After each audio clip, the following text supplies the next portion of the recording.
Hello everybody and thank you for joining me. This is Sierra from Y02 Designs, and today I have this stunning yellow and gray anniversary card to share with you. So let's jump right in. So I do like to cut my cardstock down first, and here you can see I am doing a slimline card. So I have a full sheet of cardstock and I'm going to cut off 4 inches, which is going to give me 7 by 8.5 sorry, and then I'm going to score it at the 3.5 mark. So this is also a panel that I'm going to cut down that I'm going to do my base on. And I just cut that down to be 1/8 of an inch smaller than my base is going to be. I like a little bit of the white border around my card, so that's kind of what I did there. So I've got my little score pal here, and I'm just going to score it up at the 3.5 mark, which will give me my 3.5 by 8.5 inch slimline. That's my preferred size. There's no wrong way to make your slimline card. There's a few different measurements you can do. This is just kind of the one that I tend towards. But yeah, there's no wrong way or to do these. I'm going to have to try my hand at some of the mini slimline cards. Those are pretty cute. I haven't made one yet, so I'm going to have to. So here I have a stencil. This is from Scrapbook Pal. It's called Bold Stripes. And I've got, I believe this is Pumice Stone Distress Oxide ink. And I'm just going, oh no, sorry, it's Hickory Smoke. I have Hickory Smoke. And it's, I'm going to put it up darker at the top and then kind of blend it down to paler at the bottom and then to pretty much nothing. I really wanted it to be dark at the top and then kind of fade out. It's kind of like an ombre. So that's what I'm trying for. This is how I did it. I think it looks pretty good. I think it turned out pretty well. But yeah, that's kind of what I was going for. I really love how yellow and gray look together.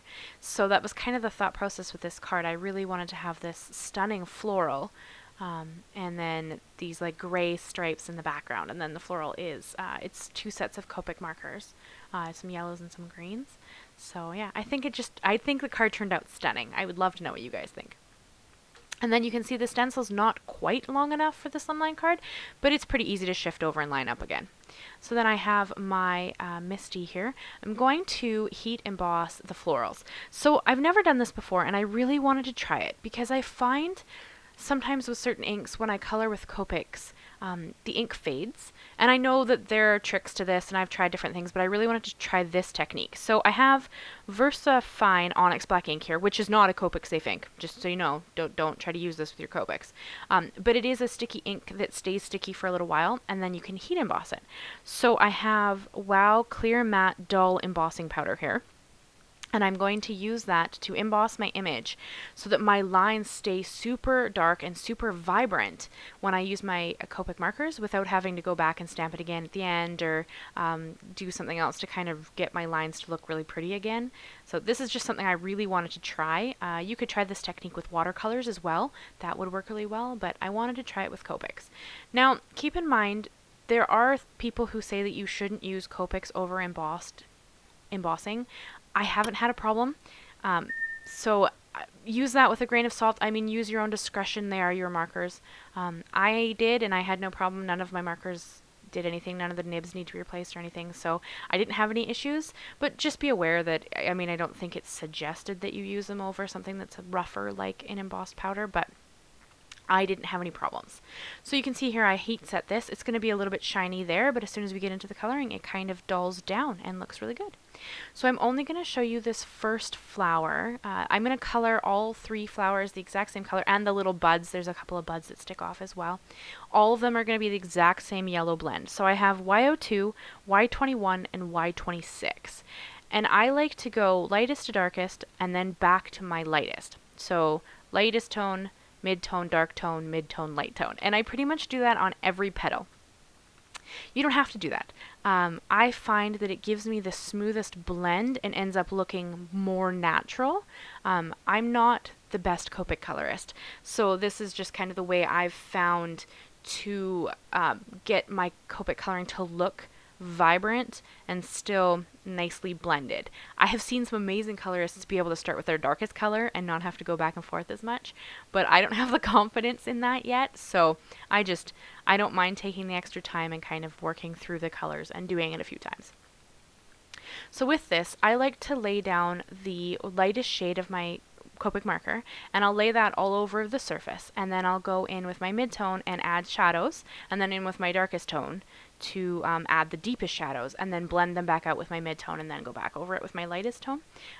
I've found that looks really stunning, and anywhere that I add shadow is where a petal sits on top of another, or a petal is folded over, or like the center of the flower would naturally be darker. And I mean, whoever drew this is just amazing.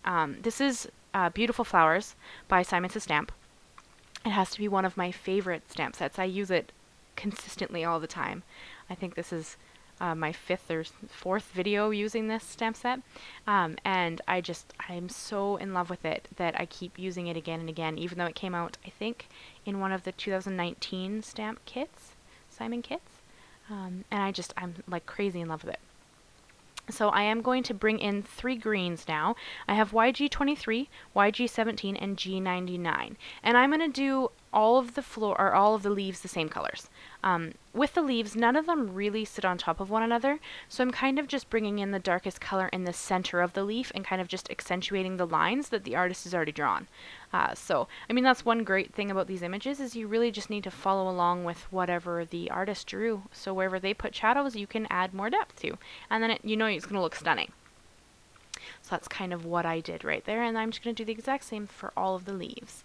And then we're going to move on to adding some glitter. So I did bring in I believe this is my Spectrum Noir clear glitter pen, and I just put it over like the buds, the brand new flowers, and I think the centers of the flowers. I didn't add a crazy amount, and you might want to wait until the end, because I'm also going to fussy cut this out, so I might have wiped some of it off with my hand, but that's okay, you can just put more on. And now there is a coordinating die for this stamp set. I don't currently own it, although I believe I've ordered it recently. It's just not here yet. And so I'm just going to fussy cut it out. I don't mind fussy cutting. I know some people don't enjoy it, so there is a matching die set. I was trying not to buy all the dies because I find that they're a bit expensive and I don't have tons of money, so I can't buy every die set. But for this stamp set, because I'm so crazy in love with it, I had to pick up the die set. So I believe it's actually in the mail right now. Hopefully it should be here pretty soon. And then I'm sure I'll make another card with it. But I do find it pretty easy to just use the mini snips and then just kind of go around. I did leave a fairly decent white border to this. I kind of wanted it to have that almost like sticker look. I think that I really like that look. You could, of course, slip it closer if you wanted to. I kind of wanted that white border, so I like having the border, but that's totally up to you. I think that it's quite pretty. And then I just have it in my Misti again, because I'm going to stamp out the sentiment. So the sentiment is actually from the You Have My Heart stamp set from Simon Says Stamp. I'm making up of anniversary cards here, and I just used the happy anniversary, and I just have my floral in there to lay out kind of what I was thinking for where I wanted the sentiment, and then we're gonna adhere everything down. So I did use my newest favoritist 3D foam squares. Well, they're new to me. They're not new, but they're new to me. I only discovered them recently, and I'm in love with them. They add a subtle amount of dimension without being super tall, because I do like to mail my cards. I'm like in love with these. And I added them, just quite a few, all over the back. And then I'm just going to lay down my image until I have it where I like it. And then I'm going to adhere them down and stick it all the way down. I'm not going to show you, but I am going to trim off the pieces that stick out after I've adhered it to my base. So they kind of stick out of the colored panel a little bit. I'm just going to trim them off, so that kind of gives you the idea that the floral is going outside of the card, which I think kind of adds another element of just the design looking really nice, like there's something going on outside of the card. So I think that's pretty neat. So I tend to do that on things. I like to have images kind of stick outside of the card. But yeah, so I am going to trim those off. And I did also bring in a white gel pen. It's hard to see on the yellow, but I did bring in a white gel pen and just added a few highlights throughout my flowers, and a few on the leaves as well. And then I'm going to bring in some sequins, because I need all the shiny things all the time. So I just have some Moonshine sequins from Simon Says Stamp as well. And everything I use is linked and listed down below if you guys are ever curious. Everything's there. And if you ever have any questions, please ask.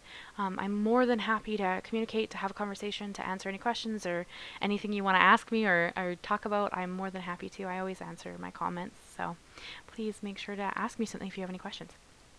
And I do always like to put my sequins or gems or whatever in odd numbers. So I've smattered a couple of across here, and I also like to do them on an angle. So you can kind of see that I have some up in the left top corner, and then they kind of work their way down to the right bottom corner. And I just think that that adds another element of visual interest. So yeah, that is the card I have for you guys this week. I hope that you like it. I love if you'd subscribe if you haven't already. I do post a new video every Monday, and then I join in hops and other fun things whenever I find them and I get to be a part of them. It's pretty amazing. And yeah, so leave me a like, leave me a comment, and I hope that you enjoyed this card.